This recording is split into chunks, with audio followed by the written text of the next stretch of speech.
Hey, what's going on? It's Bill Burr, and it's time for the Monday Morning Podcast for Monday, November 7th, 2021. What's going on? How are ya? How's it going in your world, man? We got the reads here, everybody. We're doing the reads. Native American preference. Hey, Billy Little Boy Blue. I'm commenting on the last podcast about Native Americans versus Indians. Yeah, I was saying every Native American I haven't met a lot. They all say, I'd rather be just called an Indian. As an actual card-carrying, quote, Native American, I think Indian is still the preferable term. In fact, it's in our tribal name. I'm probably going to say this wrong. The Seneca Nation of Indians. And an informal survey of my res still pretty much prefers the Indian term. Maybe because Native American sounds like a PC term, or just because the American term is still an example of colonial terminology applied to natives. In fact, native is probably preferred over Native American. I got the hiccups, sorry. So there you go. This person goes on to say, it still doesn't help everyone thinks we're of Mexican descent and speak Spanish to us whenever they can. I live in Boston, too. I got numerous examples. Oh, Jesus. Anyway, have a good one and go fuck yourself. So there you go. All right. Application. Yeah, that's the amazing thing about, like, all of this stuff. Like, I don't think, like, these nicer names, obviously you can't say a racial slur. I'm not saying to say that, but these just continuing to improve on the name, but never really trying to undo some of the wrongs or whatever. I mean, I don't know how you would do that, but, like, I do think that, they need to, like, with history, you can't just have the people that won, turning the people they murdered into mascots and team names or name streets and golf courses after them as a tribute. Is kind of, I don't think that's enough. It's weird. The whole fucking thing is just weird how it's all teams. So you don't, like, my Italian friends get so fucking mad that they're losing Columbus Day slowly but surely. And they're all like, fuck that. He never did that shit. That's bullshit. He never. It's like, dude, who the fuck knows what happened? Nobody's saying you did it. Every race of people has their sweethearts, and they also have their Jeffrey Dahmers. We just need to just fucking, take everything out of the cabinet and align it up the way it should be, and we can all fucking agree on it. I don't know. I just don't understand, like, at this point, what the problem is. Okay, Native American preference. Okay, I just read that one. Appalachian writing in about the ignorant South. All right, so here was my thing. All of this shit came about when I was watching the World Series. And, I'm trying to root for the Braves because they've been there for so many times. And but every 5 seconds, their moron fan base is fucking doing the tomahawk chop.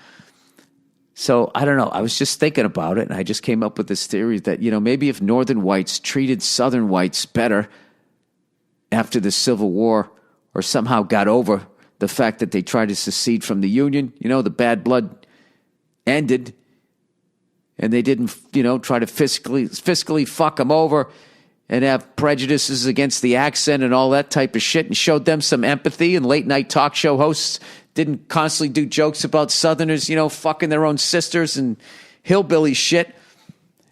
Maybe they would be more empathetic. And when people said, hey, that tomahawk chop thing, you might want to think about that. They'd be like, all right, I'm open to that. It's just an idea I had, right? I don't read. So this person is writing in about the ignorance, Appalachian, writing, so he lives somewhere in the Appalachian Mountains. Dear Billy Turkey Titties. Turkey tits would have been better. I still like turkey titties, but turkey tits you get the alliteration almost 3 times because the E ruins the T. Titties, turkey tits. All right, there, turkey tits. I mean, that's fucking great. That's right out of Jerky Boys. This letter is already a winner. Turkey tits. I heard your podcast where you briefly mentioned your theory that if Northerners were more compassionate to Southerners, then maybe they wouldn't fly such blatantly racist flags or be more considerate of other cultures, etc. Yeah, basically paraphrase what I just said. I've lived in West Virginia since I was around 5 years old. Because I choose to further my education, because I chose to, Jesus Christ, I'm too stupid to read his fucking sentence in my language about education. I still fuck it up. And because I chose to further my education, because I form my own opinion based on facts and refuse to let social media like Facebook brainwash me. You sound like you're fighting it, sir. Fight the good fight. And a smaller percentage of folks my age aren't hateful and ignorant like the people before us. All right, something happened when you rewrote that sentence. Anyway, he goes, it doesn't mean we're not piss poor, though. What so many people fail to understand is that places like West Virginia are essentially third world countries inside of the United States. West Virginia specifically was stripped of its resources by coal companies. And while reaping the benefits of coal, paid miners next to nothing and fought tooth and nail with the military at their side to stop them from unionizing. Google the Battle of Blair Mountain. See, this is more shit that should be in the history books. Now here it is. This is white people fucking with poorer white people. What a surprise. The Battle of Blair Mountain, Blair. Look that up if you want. Poor funding across the board from infrastructure to education is a main factor in what makes people ignorant and hateful here. Yeah. I mean, listen to me. Every once in a while, broken clocks right twice a day is what they say. I think I stumbled onto something. A huge portion of people here don't even have access to the internet. With a piece of shit like Joe Manchin in office to represent this place, you know that nothing is being done to help poor people. The fucker just shut down the billionaire tax, even though 0 billionaires live in West Virginia. Our governor, Big Jim Justice, is also a fucking idiot. Please tell me that's his name. Here he is reacting to COVID numbers a few months ago. I don't want to watch another guy in office just fucking ignoring doctors. The people that have brains and intuition to make this state better end up leaving because of all these factors above. There's practically zero opportunity here. And I'll tell you something. I've been to Virginia. It is a fucking gorgeous state. Absolutely one of the most beautiful parts of this country. And the fact that, there's no news even about this shit of what's going on down there. I could go on much longer rant about all of this bullshit, but I'll end with this. West Virginia is a beautiful state, filled with untouched wilderness and huge potential to be a state like Colorado in the future if we did things like legalize marijuana and put money into the public education and infrastructure. Yeah, in some way there would be a tipping point and they would just start building fucking glass towers and all of that shit. So, I don't know. They would just fucking make everything all corporate. But I hear what you're saying. I wish there was a way to just help out your state, without having all the corporations then descending down there because people have money. The reason that it's destitute is because of the rich taking advantage of our resources and our people. Huge fan of everything you've done from your stand-up to your character on The Mandalorian. I'm a little behind on F is for Family, but I plan to binge it all once the last season drops. I'd love to see you do a show in Charleston. I'd love to do one there. Thank you. He says, I know both Bert and Tom are going to be here soon. Well, if those two guys are going there, Jesus Christ, I don't need to go there. Those guys are going to destroy. Thanks and go fuck yourself. So there you go. I like hearing it. Come on, man. Everybody write in. I'll be like the Michael Moore of podcasting, except what I won't do is act like Canada is this super happy fucking place where you don't have to lock your doors, and nobody does anything bad to anybody. There's never any riots. And they love when a person, who isn't white plays hockey. They always have wonderful experiences in the minors. Why Southerners do weird stuff. Here's another guy writing in. Hey, Billiam of the Crimson Sack. I like that. That's fucking, if I knew what my family crest was, I might have that written in Latin underneath it. Been listening to your podcast for a few years now. First time writing in. Love your stand-up and your podcast. Keep up the great work. I was listening to your podcast from last week, November 1st, 2021, and heard you wondering about why people from the South do stuff like fly rebel flags and other stuff that seems stupid and or outdated. Yeah, I'm going to stop short of saying stupid because I don't want to be like fucking, I don't remember how bad I did in high school. So I would just say, the lack of empathy. Dare I say the pride and kind of going out of your way, to hurt other people is what I find confusing. But then again, I have a crushing need to be liked. So, Anyway, I'm from North Carolina. Go Tar Heels. And I see things like the rebel flag pretty regularly. The attitude generally doesn't seem to be one of hatred towards a certain people or anything, but usually one of regional pride. Parentheses, love must spread. I do think that there is an element of spite involved in a we're still here kind of way, but it seems more defiant than anything. As for the attitudes of people from other parts of the country towards us Southerners, meaning northern whites, people on the coasts, it's rarely ever a positive one. No, I used to do a bit in my act, something you're going to touch upon here, I can see in the next sentence here. I'll read your shit first and I'll do my bit. I have a degree in electrical engineering and have kept my accent since moving out of the South, but I get funny looks from time to time or even straight up told my accent sounds uneducated. Yeah, think how fucked up that is. Mark Twain was a Southerner, right? There's a bunch of super smart fucking Southerners, but I'm too stupid to remember all of them. But I used to do a bit in my act saying, like, if Albert Einstein had a Southern accent, no one would have listened to him. He would have been up there, and I can't remember if I did this on my first half hour. Be pointing at the board going, A equals MC squared. And people, shut up, you fucking moron. Come on, man, I'm serious. This fucking shit works. Something like that. But that is true. There's a prejudice against your accent. Sometimes it's a bit more subtle where people will say something like, wow, I didn't expect you to know so much. As if I didn't spend 8 fucking years in college. Yeah. Yeah, that's what I loved about the late, great Vic Henley. Vic Henley kept his accent. And was a super smart guy with, being a super smart guy, he had really smart material. And I used to love watching him killing in New York City. And he never really addressed, at least all the years I watched him, he never said like, I don't really remember. He just sort of talked about life and would crush. Anyway, now, granted, we're easy to make jokes out of, and we're one of the few groups of people left that it's considered safe to make fun of or mock just for the circumstances of their birth. So I can't fault people for hanging on to that. But it does foster a bit of resentment, especially when you see people act like there's not other parts of the country just as ignorant, if not more so than the South. Well, hey, I've been to them all, and I can definitely tell you that the East Coast meathead, myself being one, could give you Southerners a run for their money. Yeah, I just went to a football game today. I saw a lot of great people, saw a lot of animals.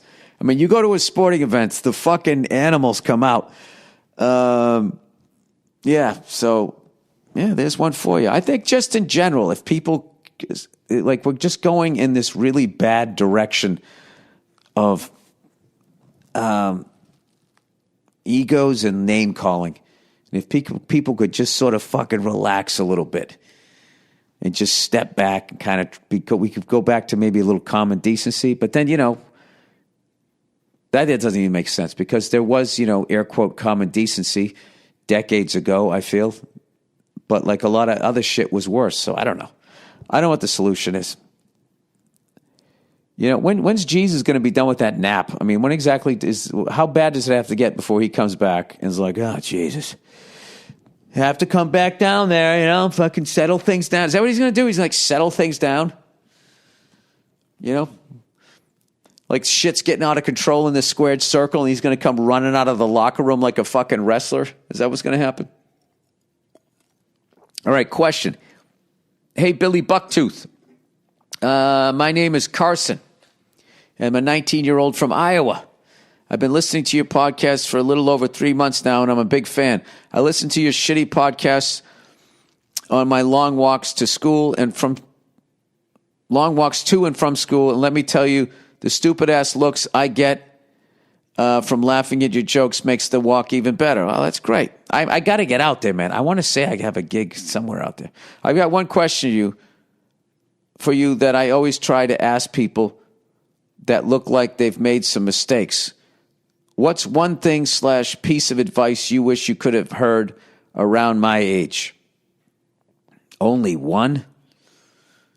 He said, I'm fresh out of high school. He or she says, fresh out of high school, now a sophomore in college. I want to hear from the man himself what he wishes he did or didn't do.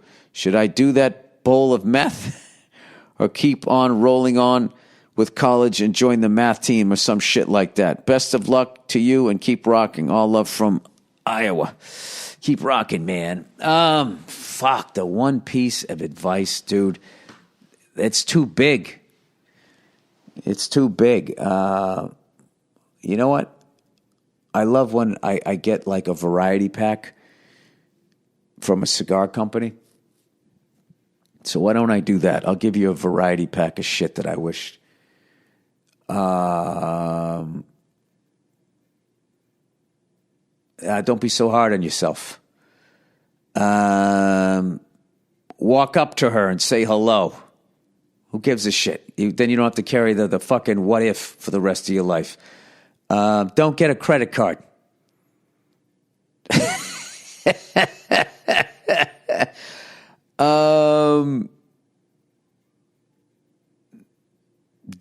Fuck, I don't know what else. What else? Learn about money. It's too big, dude. You're making my head explode. I'm fucking running in 50 directions. I fucked everything up. I don't know. I would say if you want to run for public office or something like that, you know, that's what I would do. I would treat my life in a lot of ways like I was running for public office. So I would really be careful about anything that you sent or whatever on the internet or joked around with through text messages and shit, because they seem to go back 8, 9, 10 fucking years and just try to destroy your fucking career. This is what you guys, by the time, you know, you're of age to go run for some big office, 30 years ago, you said this. And it's just like, I'm not the same person I was fucking 30 days ago. So, I don't know, dude. Just try to be a good person. Life isn't as tough as you think it's going to be. I would just, really fucking enjoy all aspects of life. And you know something, getting old too is not a bad thing. And unfortunately, you're actually going to realize it's a blessing someday if you're unlucky, to lose some friends along the way. And because that's a real mind fuck, Some of the friends that I lost at such young ages, and I met them when they were super young. And if you told me when I met them that they were already halfway through their life, I mean, I don't even know how I would have even handled that. So, all right, I think that's enough vague shit that I could tell you. I think I would, if you asked me something a little more specific, maybe my fucking ADD wouldn't be bouncing all around, but like really be careful with money, okay? Marry somebody that you love, that you're crazy about, and that like, it's easy. They're easy to hang out with. They should feel like a friend. Yeah. Oh, God. And I was going to open all of this stuff. If somebody's treating you like, if it's work, get out of the relationship. If it's just a friend or like a girlfriend, boyfriend, whatever your thing is there, just get out of it.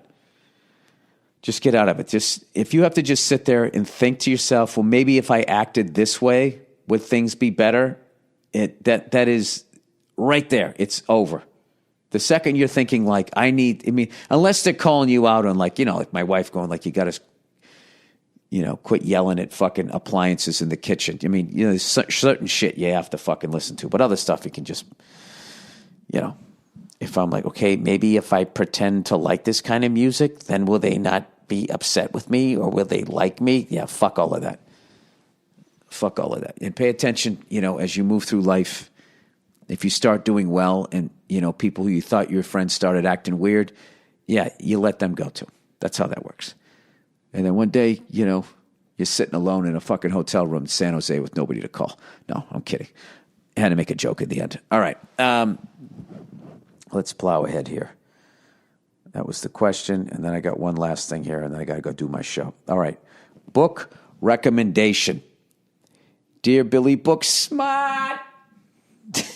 I know you're a busy man, but I really think you should download an audiobook called Tribe by Sebastian Junger, spelled Junger.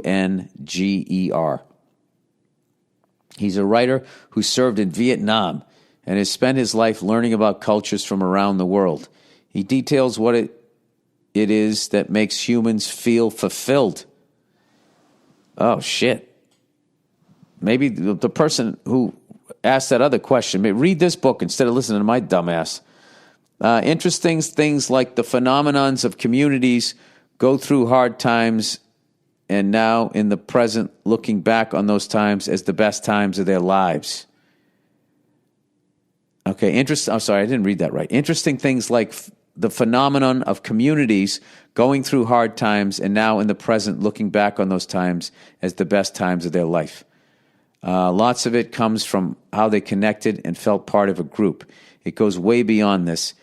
He reads the book himself, which makes it more compelling. It helps me clarify certain thoughts I was having about where to live, what size city or town. Please download this and let me know what you think. Thanks, and go fuck yourself. I might check that out if I have some fucking time to listen to somebody read me a book. Does he start with Once Upon a Time? I don't want to fall asleep. Anyway, let's see. How long did I do here? Did I do enough time? Did I do my time? Yeah, hour and 6 minutes here. A couple things I got to cut out. Tighten the fucker up here. Like this right here. All right. That's it, everybody. Thank you for listening to the podcast. Go fuck yourselves. And except if you're down south. Have a wonderful afternoon. And I'll check in on you on Thursday.